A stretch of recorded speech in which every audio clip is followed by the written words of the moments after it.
ईरू company का ये जो 3 फेज सिलेक्टर है ये आपके लिए इंतहाई जरूरी है। अगर आपके घर में 3 फेज ग्रीन मीटर लगा हुआ है और आपके इन्वर्टर जो है वो सिंगल फेज है और आप ग्रिड फीडिंग करते हैं तो उस सूरत हाल में ये आपके लिए बहुत ही कारआमद चीज है। वोल्टेज प्रोटेक्शन के साथ साथ ये आपको बेस्ट फेज सिलेक्ट करके देता है। अगर आपके पहले फेज के वोल्टेजेस खराब हो जाते हैं तो दूसरे फेज के ऊपर शिफ्ट हो जाएगा, दूसरे फेज के वोल्टेजेस खराब हो जाते हैं तो तीसरे फेज के ऊपर शिफ्ट हो जाएगा। फेज सिलेक्शन की प्रायोरिटी मोड आप अपनी मर्जी से सिलेक्ट कर सकते हैं कि पहले फेज पे रहे वो खराब हो, दूसरे पे रहे और दूसरे के बाद तीसरे पे रहे, या फिर नॉर्मल हालात में ये दूसरे पे रहे, दूसरा खराब हो जाए तो पहले पे आ जाए और फिर तीसरे पे आ जाए।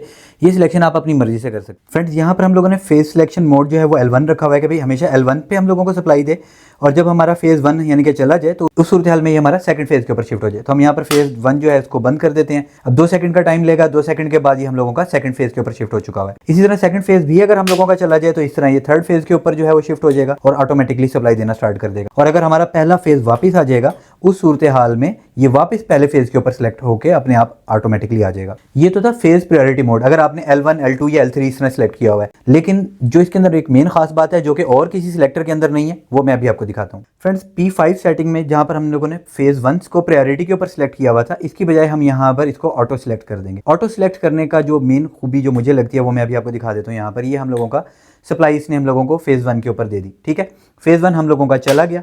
अब ये हम लोगों का क्या होगा कि जो बेस्ट फेज होगा उसके ऊपर शिफ्ट हो जाएगा।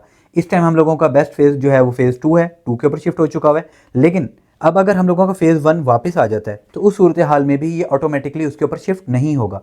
ये बार बार स्विचिंग नहीं करवाएगा, ऑटोमेटिकली सिलेक्ट करेगा। अगर हमारा फेज 2 जाएगा तो ही ये किसी और फेज के ऊपर सिलेक्ट होगा, वरना ये किसी अपने आप को चेंज नहीं करेगा।